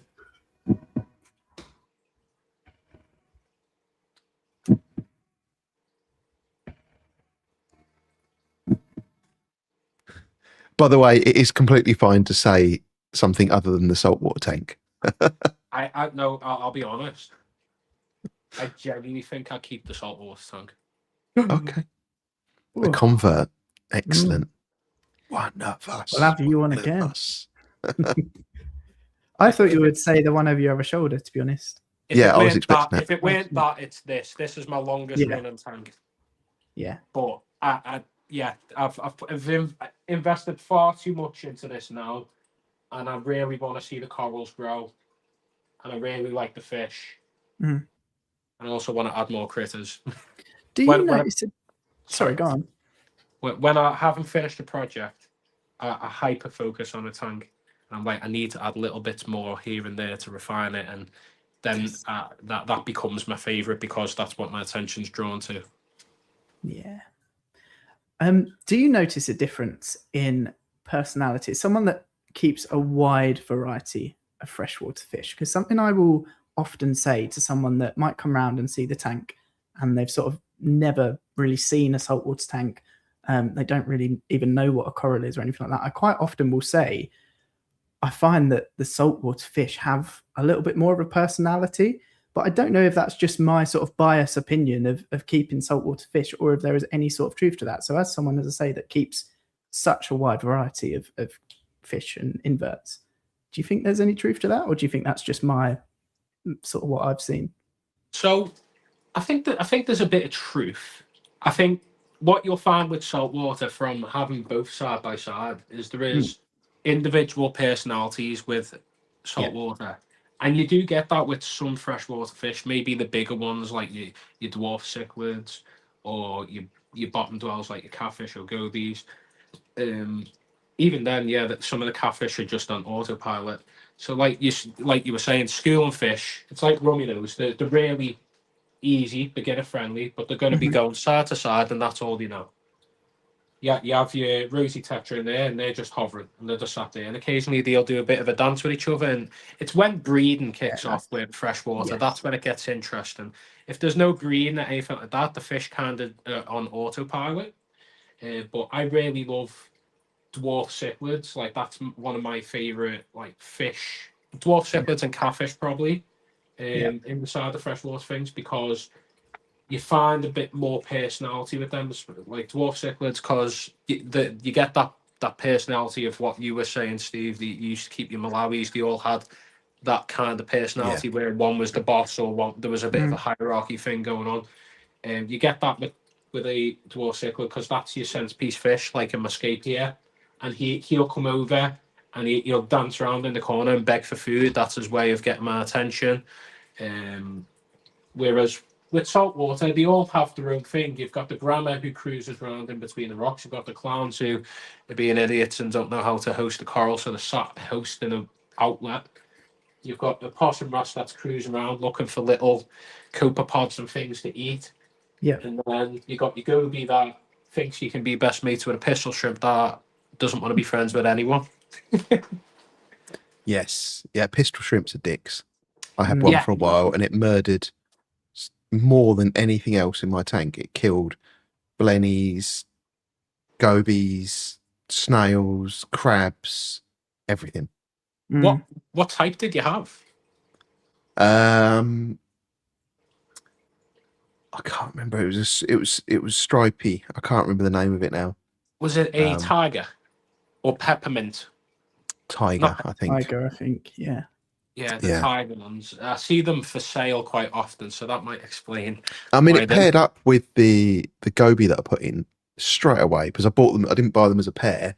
I bought them separately, put them in the tank, and they instantly were paired in a burrow. But the burrow is very rarely where you want it to be, so you don't see them that often. They move sand over everything and sometimes deposit all the sand on your favourite coral. And they have this habit of murdering stuff. So yeah, I don't think he's murdered anything. Yeah, actually no. A Nazareth snail might have fell victim to becoming a part of the burrow. yeah, He just I mean anything that went close to that burrow was killed. Considering how big this pistol shrimp is, like compared to the one you've got, this one's relatively big. He's probably one of the largest species you can get. He hasn't killed nothing. I don't know how, because there's a lot of things that the grandma used to just like going in there just for rage baiting them and taking the mickey. The possum rascals occasionally, but they don't get targeted. I think they're quite good at moving away. Aside from poor Mr. Goby here, who's sat on the outside of the burrow hoping that he can wag his tail and wave him in, but every time he wags his tail, the big pistol comes out. He's like, no. Hang on a minute. I love it because I was thinking of when I was done a minor rescape, I was like, oh, might get rid of you and get a normal pistol shrimp. But I don't know. My partner likes him and likes to call him Clicky. Original name. The goby's called Goofy, so I can't really evict him. Yeah. Once they got a name, they're there to stay, I think.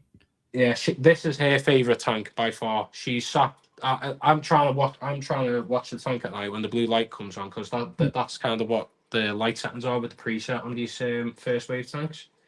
And it goes from white to blue. And as soon as it hits blue and everything's luminescent, I'm sat there watching it and she'll shove me out the way and I'm evicted from the living room. She's like, no, it's my time to look at it. You need a bigger tank that you can both fit in front of. Yeah, well, that hopefully will be something down the line. I don't know if the floor, the concrete floor can hold any more, though. A concrete floor will be fine. Yeah, a couple of 10-foot should be all right. Yeah, I love it though. It's just very unique and different, and everything's alive. That's what I've learned from keeping saltwater. You have a freshwater tank, you've got your wood and your snails that occasionally show up on plants and that, and whatever you put in there. But most of the time, what you put in there is going to be in there. No, with saltwater, even when you get a live rock, suddenly you've got bristle worms. I've got one that looks like a millipede. I lifted the rock up the other day and went, "Holy!" He creeped me Wow. out. He creeped me Alyssa's out. got 17 tanks on a second 17. floor flat. Yeah, Licia. Sorry, no, Licia. Wow. Licia's living life on a knife edge. Wow. But my first water change was the realization that everything's alive, because I took the smoke filter out to do usual squeeze. All the little amphipods and copepods. Everything started crawling off it and was on my Yeah. hand, and my hand started getting irritated because the bristleworms and all that. I was like, yeah. I popped most of them back because I don't mind them being in there. It's I good. hate it when me and Steve have got the, I don't know if you've seen the Red Sea reef mats, the like automatic roller things. So filter out your water. And every time I change mine and I put the old one like in a bag, and the bit that comes out the water, all the little amphipods come off it, and I try and get them off the floor to try and save them all and put them back in the sunk, because I feel guilty that they're all wriggling around on the floor. I don't mind the hitchhikers, to be honest. I think they're all part of the ecosystem until a bristleworm gets stuck in my hand. Then I'll start freaking. But until that moment, everything's fine. I look in the corner. There's a little population of copepods, and I keep topping up every few weeks, like a few bags, because I know the possum rats now. He's in there. Yeah. He's nailing that population. But the bristle stars, I like seeing them. There's holes in my live rock, and you'll just see the legs every now and then. Yeah, you see the legs peek out. So cool. So yeah, it's amazing. Like, everything's alive. When the blue light comes on, that's when you really see it, because then you can see things that you can't usually see, lurking around in the substrate or scurrying around. And yeah, I had one of those brittle stars in one of my rocks when I got my first Fluval Evo tank, and it was tiny. You know, it was probably in total the size of a 50p piece. And when I moved over to this tank, I didn't move any of the rock that I had over. So I had to take the rock that it was living in out into the garden, and with a hammer and chisel carefully break the rock apart so I could get the brittle star out to go and put it in the tank, and it would overflow my hand. It had grown so much. Wow. I've got a fair few of them in there, and I also do have them pest ones. Well, I was told the pest, but then I keep hearing conflicting things. You know, the little white ones. Astorina? I think it's the Astorinas, yeah. They're a pest because they get out of hand. They're not necessarily going to impact negatively unless there's a lot and they're eating coral, because they will eat some fleshy. In fact, I think Ron was saying they eat acros as well. Yeah, I think it's the bigger ones. On a smaller. So there's like types, isn't there, of smaller ones and really chunky ones. Yeah. I think it's the bigger ones that are a bit of a risk of eating coral. Yeah, I've been evicting them since I've seen them, like just getting rid. But I've left a few in there now because I was told they're not too bad. But obviously, like you said, just keep that population at a minimum. Yeah, they're probably similar to sort of bristleworms, really. Like, you can have too many, but otherwise they're quite a good cleanup crew. So I actually deliberately asked people that had a population of them if I could have some. And I got people give me a load, and I put them in my tank to feed a blue Linkia sea star. Because they eat them. Yes. Wow. There's always something to eat something. Yes. I think it's the harlequin shrimp. Yep, that eats them as well. They're beautiful. I was like, oh, that's beautiful. And I was like, what do they eat? And they solely eat them, don't they? That's the problem. Yeah. At least with the blue Linkia sea star, they'll also eat the biofilm off of the rock. Yeah. So I've got one in here, and at the moment it's just feasting on the biofilm in the rock, and it hasn't touched any of the Astorinas yet. But once that biofilm starts to kind of get eaten, it will go on the hunt and start eating the asterinas as well. I've just had a little scroll through the chat. Then thank you so much, Dan, for the kind words. Appreciate it. Yes, it's a good one, Dan. Yes. I've fished. I'll ask you this question before I'll rabble on myself. What got you into the hobby? Like, did you start with fresh or did you start with salt? And what's kept you going for as long as you have? Go on, Harry, you go first. Yeah, I started fresh, but I didn't get particularly into it. As I say, I had my fluval Flex. I then had a fluval Roma that eventually got converted to salt with 2 canister filters. And at that point, I thought I was clever because I had 1 canister filter for mechanical filtration and then one that was just biological. In hindsight, it would have been much more efficient to have both split between the 2. So I had a couple of freshwater tanks. One when I was a lot younger, one I had in my bedroom at mum's, which was a little fluval, and then converted the fluval Roma. My first marine tank would have been just before we moved here, so about 9 years ago. And from there it just sort of ran away with itself, basically. I think, you generally get things wrong in the beginning. I think certainly there was less online presence in the marine space at that point. Even, sort of 9 years ago, you had BRS and other people on YouTube were very far and few between. Michael Aarons was doing videos at that point. He's now into his running a lot, I see, which is cool. And just ever since, I suppose it's grown. I think what's kept me nowadays is certainly the community, and that is certainly also what kind of keeps my tank healthy. Because not only is there somewhat of an accountability, because I've got other people's corals in here now, I want them to do well. Obviously, having somewhat of an online presence, I tend to not upload these days, but I'll be back eventually. And the love for it. And I think you've got a video coming out next week, haven't you, Harry? Oh, yes, I do. Yeah, it's coming out next week with no exceptions. It's a nice long form video with our very own Steve. And it will be out next week. Maybe. The community, the mental health side to it, something to do, something to focus on other than work. I'm self-employed. I work from home.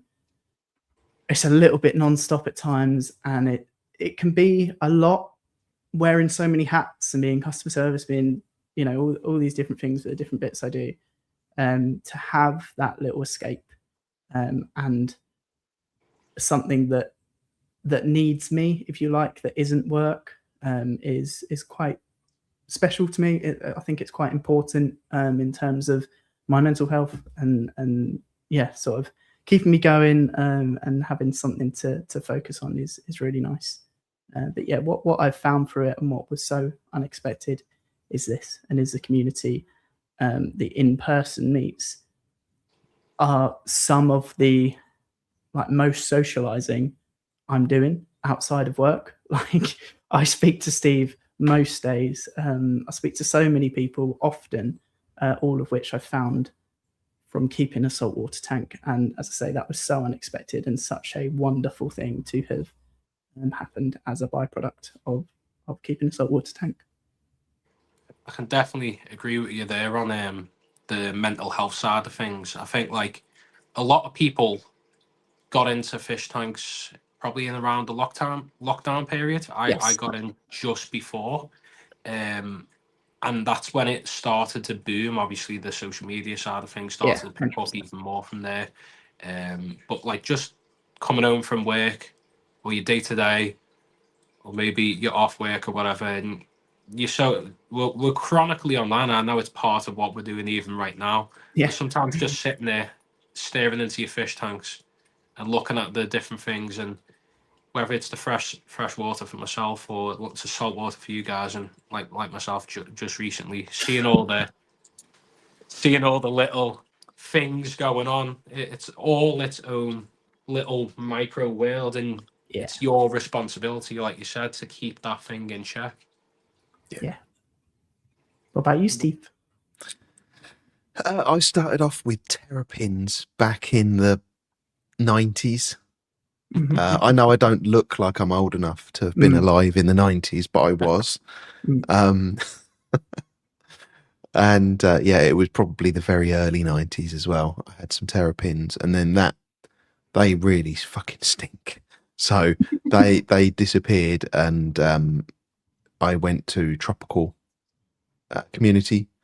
Had coolie loaches, and I even had some frogs, and they were really unusual frogs because they didn't need to get out of the water, so they were fully,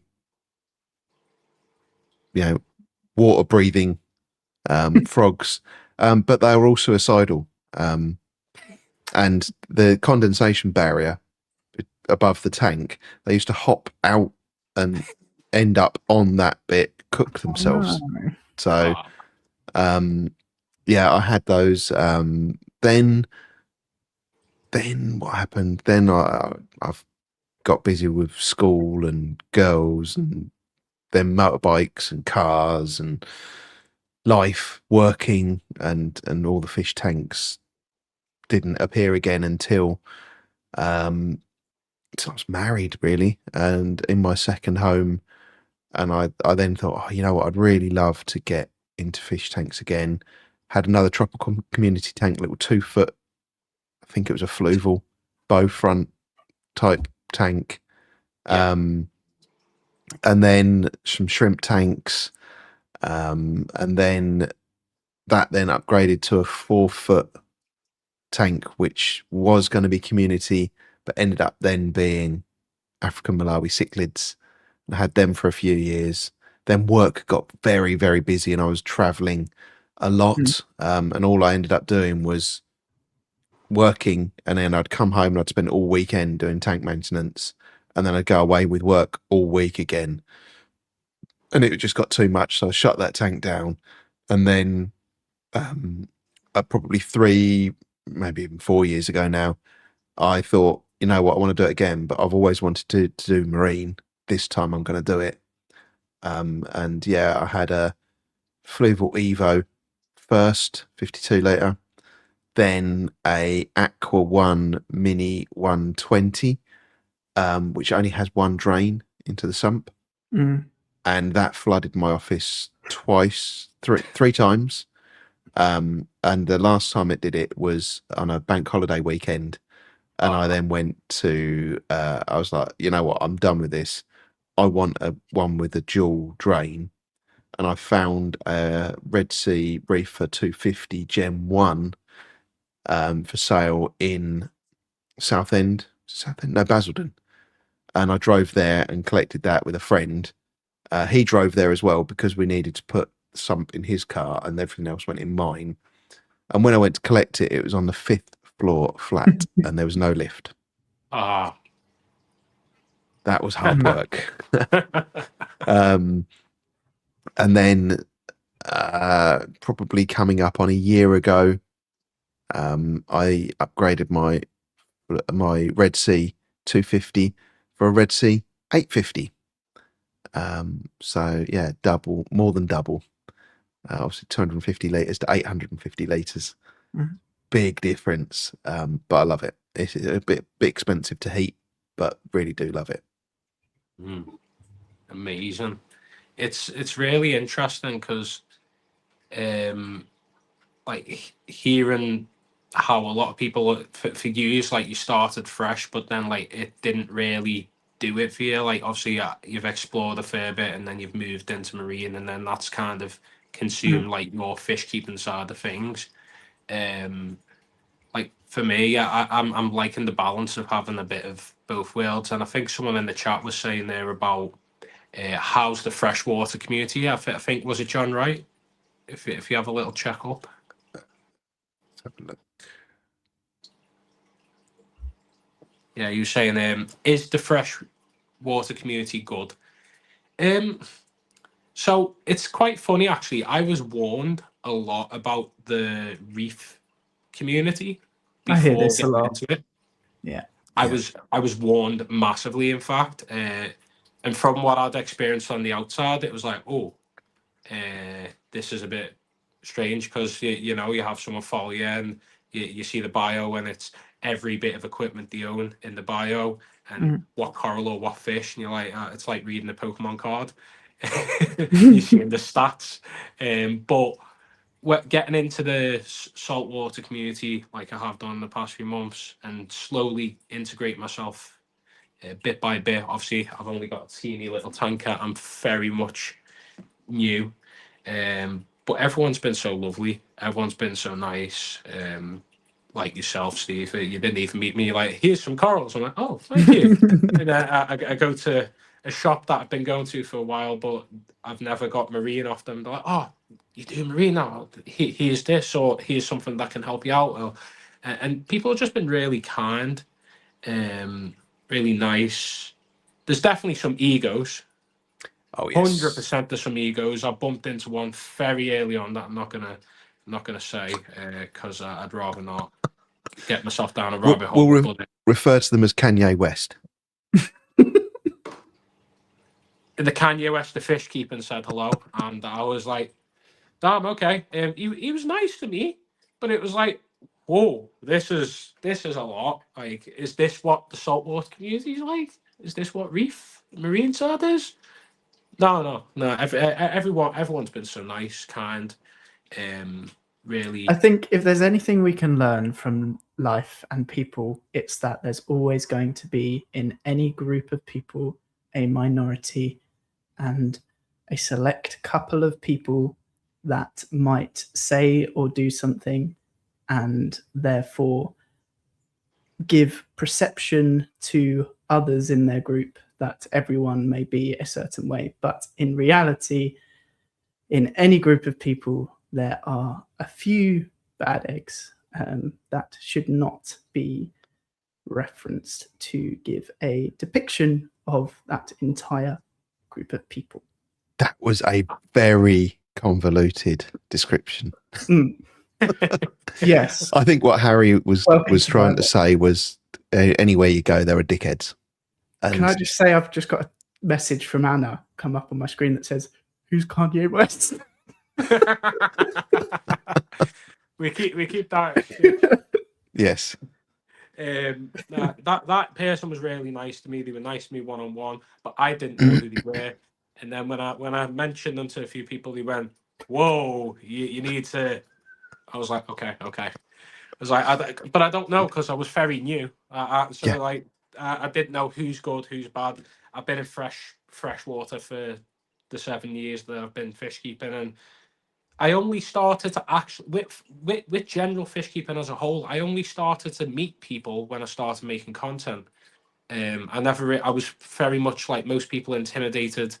I think Harry just caught me out.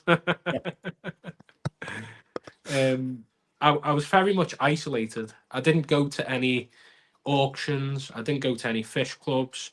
I didn't meet up with anyone really. And then I started my social media almost 2.5 years ago. YouTube. I was off work ill for a month. I had like a really bad lung issue. I like almost got pneumonia and that. And I fell on my fluval flex, my bedroom that I'd mutilated that I told you about. And then it started from there. And through that, I'm attending my friend's wedding next week. Johnny, he's the manager of Maidenhead Blackpool. And Harry, who's now a staff member of Maidenhead Blackpool, and he was a customer. So I met Johnny through Harry. He was a customer. I went round to Harry's, filmed his fish room and a setup. And then he said, "Oh, let's go and tour the local shop." And I did. I'm going to both the weddings. And, you know, the freshwater side of things, it can be amazing. And like you said, there can be some right dicks. There's some right dicks out there. I'm yet to meet one. So, yeah, I wasn't calling anyone out, just to clarify. I was just, No. In any hobby, there will be some assholes. There will be some bad people. Yes. And they're usually the loudest. But the most important thing is to not let them people drown out the good people. And there's a lot more good people in this hobby than there is bad. I've worked in the trade twice, and working in the trade is a completely different thing than being a customer too. You live and learn different things between shops hating each other and having things and all that kind of stuff. But overall, fish keeping community being now in both sides of it, and it's opened up my world to a lot more people, and it's just great. Like saltwater community, freshwater community. There is a lot more freshwater fish keepers. There is way more. Yeah. But I think that's it's because 80% freshwater, 20% marine. Yeah. It's all down to the fact that fear factor, that people are just scared of saltwater, or they Yeah. fear that it's very expensive, which it can get. But you can keep a tank like this kit, That's it. or something small. You don't even need to go down a kit tank. You can get a simple glass box and, like you said, a canister filter, and that can still do the job as well. To that It point, just both sides of it have such a broad spectrum. Like I said, I was keeping a fluval flex with rubby nose tetras, and that was pretty much it. No CO2, no plants to keep alive. It goes so much further that I wouldn't even know about.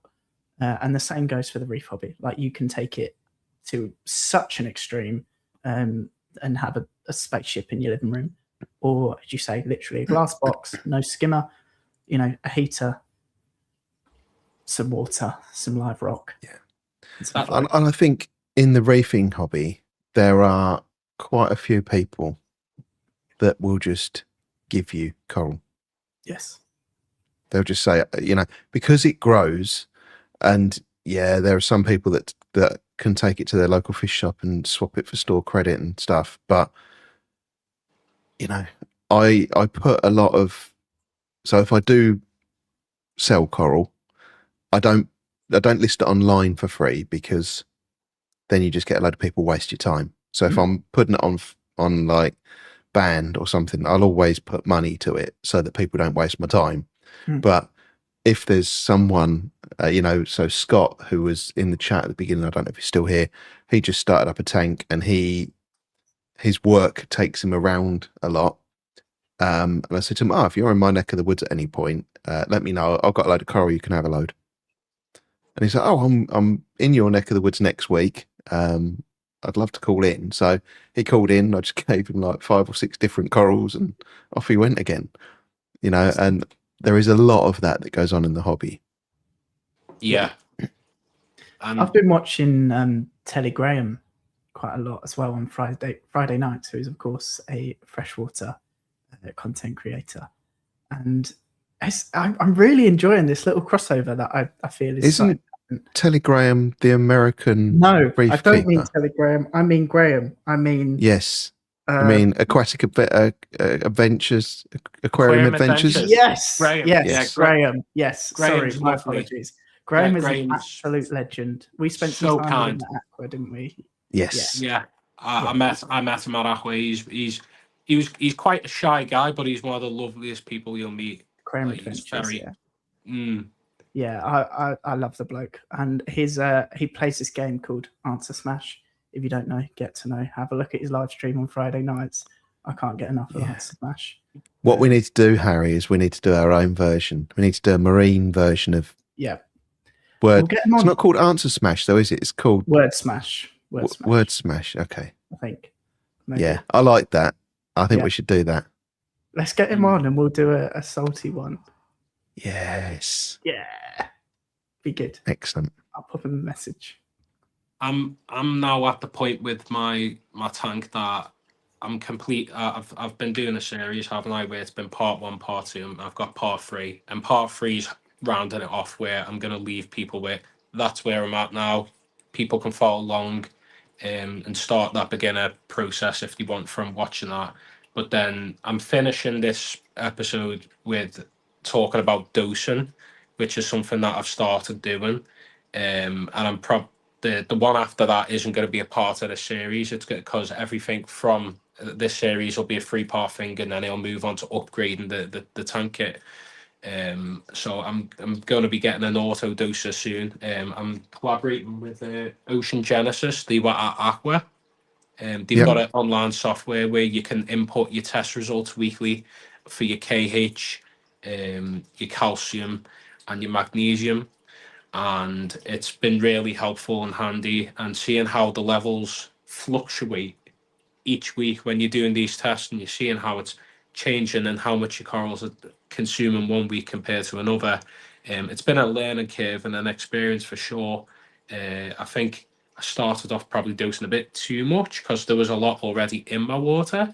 But as I've gradually added more corals, they're consuming that up now.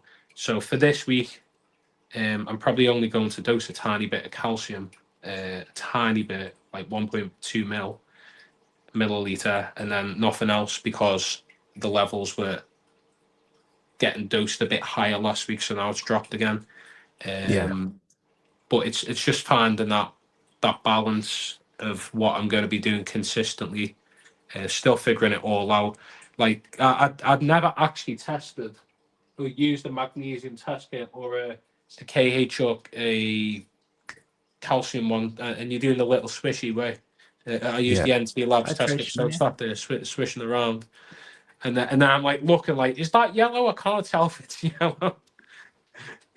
Figuring all that out, it's you do tend to settle into these are the test kits to use. So alkalinity, phosphate and nitrate, Hannah. Yeah. Calcium and magnesium, Salifate. Yeah. They are the 5 easiest test kits to use. All of the other ones are a nightmare of, is that the right shade of that color or not? So the calcium and magnesium salifates, they start off one color. So a little bit of a caveat there. One of them starts off blue. You put some of the solution in and it goes pink. Yeah. And then you gradually put more and more and more in until it goes blue again. And it will be one drop, it's pink. You put the next drop in, you're like, oh, is that purple? And then the next drop is, boom, it's blue. Yeah. Yeah. And you know exactly, and then you measure how much you've put in to get there. So it's not add a certain amount in and then what shade is it, which is open to interpretation. And then the Hannah ones has got an LCD on the front and it gives you a number. Yeah. They're much easier. It's definitely worth the investment than having to do it by the naked eye kind of thing, for sure. Yeah. Yeah. Right, we're sorry, Harry. I was just going to say it's worth invested because at the end of the day, they're your lifeline in a lot of ways. So if you're getting wrong readings and you've got £200, £2,000, whatever worth of coral in your tank, yes, it's worth spending a little bit more on a better test kit. Definitely. We are getting quite close to the end, and I'm mindful I've got a couple of other things that I want to talk about. So I'm just going to quickly share my screen. Let's share it like this. Some news. So we've all seen these little pico tanks or ultra pico tanks or whatever they're called. These things are tiny. I mean, you can see by the size of the zoas in there how big that tank is. So this is P&W Customs. They now have a microcontroller. Oh, wow. Which is mental. Absolutely crazy that they've got a reef controller for that tiny little tank. It's brilliant. To be fair, I imagine they are very difficult to keep stable. So yes, anything that can help. Yeah. I can't imagine they're easy. No. And my other thing I wanted to share, please, if you haven't already, take the time to sign this petition. There is a lot of traction being gained by the Don't Pet Me kind of obsession of trying to stop everyone from having any kind of pets. Particularly, we talked about mental health and how these pets, not just fish but cats, dogs, all of these things can really help people with mental health. I think it's really important that we all go and support this petition and protect the ability to keep pets, because they're talking about a positive list now, of pre-approved things, but that list can then shrink quite easily. I think it's a very slippery slope of kind of over policing of something. Yeah, I think it's a really dangerous route. So everyone, please show some support if you haven't filled this out already. I have a banner with the link on right there, and I'll leave that banner up for now, and what I'll do is I'll get that link and let me copy it. I'll paste it into the chat as well, because then you can just click on it. So yeah, there's the link. Has it gone over 2 messages? I think it Yes. has. Oh, You might have to do a what is it, bit me or something? yeah, well, what I'll do is I'll just Yeah, copy no. the one that I put up on the screen. So comments, let's put that in. Quite a few people are saying there that they're looking forward to going for the finest one and seeing me. That's really cool. Yeah, Yes, I'd be happy excellent. to see a good few years in there.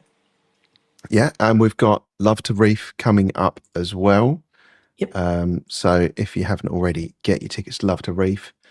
I think it's going to be one of the only multi-business trade shows, whatever you want to call them, because I don't think Aqua's happening this year, sadly.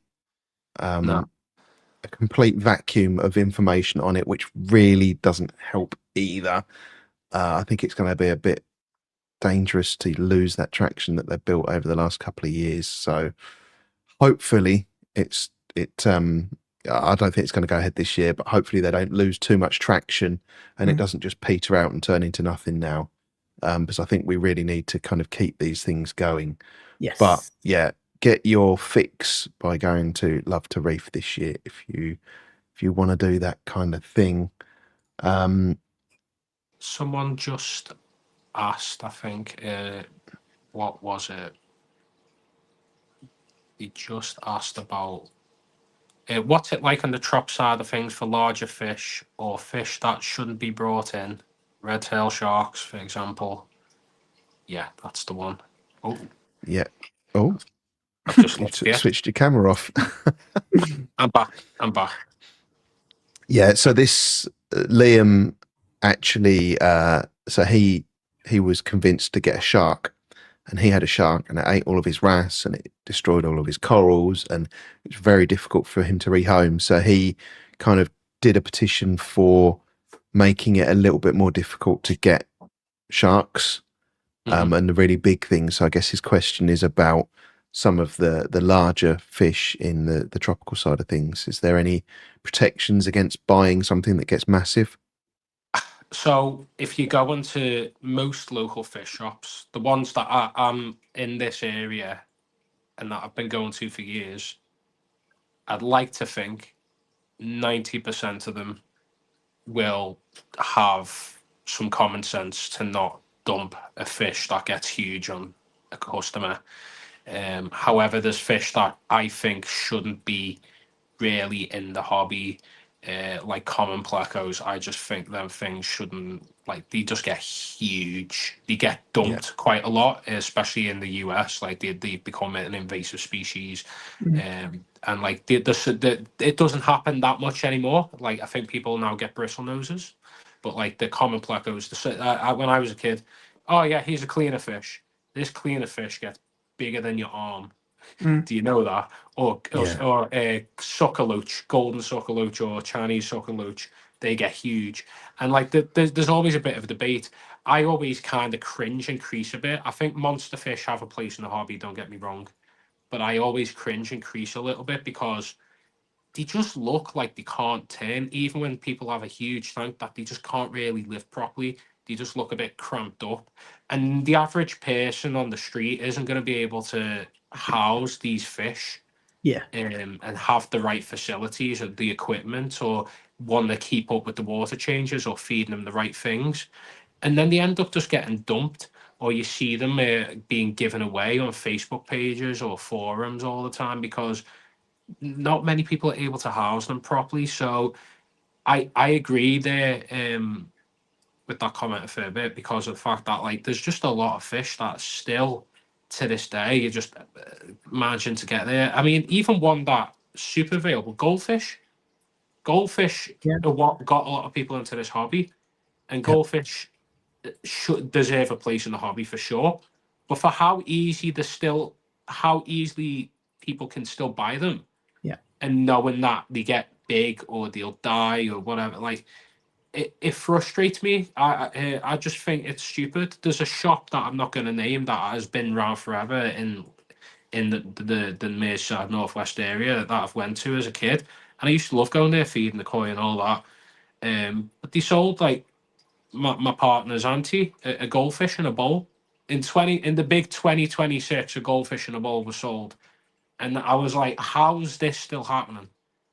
And Yeah. I'm sat there and they're sending pictures, and the goldfish looks like it's screaming mortified because Patrick Starr's there's no swim room. Patrick Starr and the fish are the only thing consuming the water. It's a whole rabbit hole of a conversation and a debate, obviously. Um, yeah, I think like I said, I think there should be shops, especially with the water in place. Shops should be punished if they're giving people the wrong fish for the wrong size tanks. Yes. But again, it's just hard to regulate that. That sort of Yeah. ties in nicely with what's going on with that petition, really, because it goes to show that, you know, people in the hobby can have these conversations and these things should be looked at within our hobby, and we should rally for it rather than outsiders looking in and sort of saying, yeah, we can do a flat ban on this by just doing that. Yeah. When It's about having people that have the knowledge yes, empowered to make the decisions, not a load of politicians that don't really know much about anything, let's face it. We spoke about that at Chorleywood, didn't we, in that meeting? I think Yeah. Brian's mentioned about that, how they had that argument with Parliament and people in government saying that you don't know what you're on about pretty much in the kindest way Yeah. possible. Because you can put these bans in, but like it's just damaging what's keeping things alive. There's so much of an ecosystem within like the reef world or the freshwater world that, you know, there's parts of the world that are protected and reefs and areas that people are looking after because of this hobby. And then there's obviously the whole side of things. What is it called? Ranching that they do as well, where Yeah. they're not just going in the ocean and scooping fish out. They're doing like a sustainable way of collecting fish, and then Yeah. even repopulating because they're not taking the full amount. They're taking a small percentage of them fish. So Yeah. the hobby, it's so important for everyone that is in here to go and sign that petition or let your voice be heard, because it could be over before you know it. You know, it started with eBay bans of fish, then it's gone on to corals. What next? Yeah, I think particularly in regards to reefs and corals, the amount that our hobby has and will continue to exponentially aid in reef restoration is it's almost inarguable. Like we're all that is going to be left if things continue the way they are. You know, if oceans are warming the way they are and they continue to, the only coral that is going to be living, and not only living, be hardy, be resistant to temperature fluctuations. All the equipment that the hobby has provided and developed, and the controllers, the lighting, all these different things that have been manufactured, ultimately for a hobby, become a life source for these entire ecosystems that are under such like imminent threat from warming and everything else. Yeah, and I think, I know we're running over, but I'm gonna ramble a little bit. I think Brian and the team at TMC are such a fantastic resource for the hobby. You know, hearing some of the things that they're doing, that I wouldn't mind betting that the majority of the people just didn't know that happened. You know, the funding that went into getting Deshies put back on a positive list, and the work that they just tirelessly put into that is absolutely commendable. And I know they don't really want a song and dance about it, and you could argue that, you know, they're looking after their own interests because they then get to sell these things. But they're doing it with all of the right intentions. And they're saying, no, that's not sustainable. Let's not do that. This you've said isn't sustainable, but actually here's the proof that it is. We'll do that instead. Is that okay? And they're helping guide the lobbying, and I think that's a really positive way of doing it. And I just, there's a comment here from Gaz about there being enough corals in the UK for everyone to share.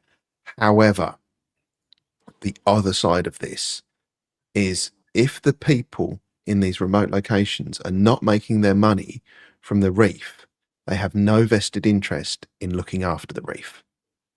And as soon as that stops, they have to live, they have to eat, they're going to make their money somehow. And if their money is being made, it's not being made from the reef, they're not going to look after the reef. So that's one bad thing. But what if the way they then make their money and get their food is by destroying the reef? They're going to go and do that because they need to eat. So we really need to, and I think that's probably the biggest argument for why we should continue, is because if these people can't make their money through that, they're going to make their money some other way, and that's going to have a much bigger impact on the reefs. And I think, the number of fish that are sold and coral that are sold into the aquarium hobby versus the amount that are sold into the food trade or destroyed through fishing, the what goes to the aquarium trade is like less than 10%. I think it is of what's actually wiped out. You're not going to make a much impact.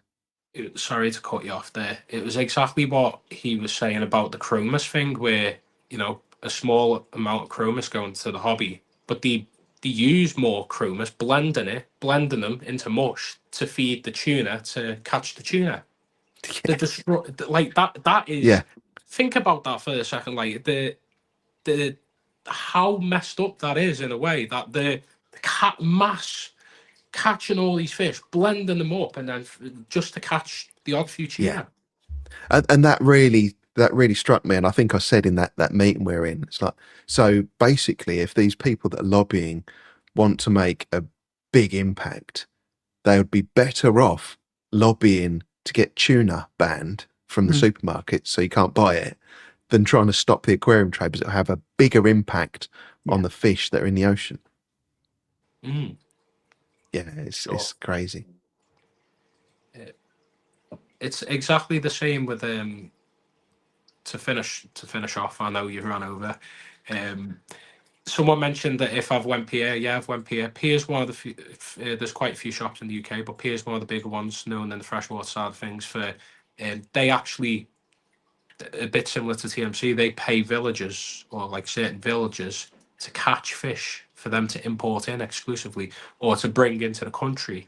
And then obviously they get around and move to other shops too. But like they're paying these villagers directly, not just the supplier, they're paying them to catch and protect these areas to bring these rare species of fish in. Yes. I think it is also just important to say that the hobby isn't perfect and we do have some negative impacts. Yes. As with many things. So we can always improve it.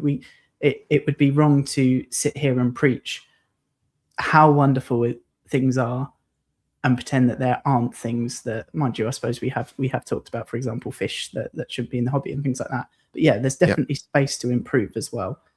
So I don't think we can get too comfortable just yet and say how all of these wonderful things without considering the other side to the conversation too. Yeah. It's been a fantastic stream. I've really enjoyed it. I've seen some really nice comments as well. I think it was Mr. G said how entertaining it's been tonight. So thank you very much. And I know it's a comment here from Reefy Reese about very relatable conversations. Yeah. Looking forward to seeing more from you, Adam. And really felt your words today, Harry. I think a little bit of Harry, a little bit more than we normally see is peeked out tonight. It might be that shirt. It might be. Yeah. But yeah, thank you very much for joining us, Adam. Thank you, Harry, for coming on again. Thank you, everyone, for tuning in. Adam, when I hit end stream, it'll play a video. don't go anywhere, because when the video finishes playing, we'll go back and we'll just wrap it up off air and finish. But thank you very much, everyone, for tuning in. And I hope to see you all next week. I haven't planned anything yet, so I haven't got a clue what I'm doing, but we'll probably be doing something. See you later, everyone. Good night.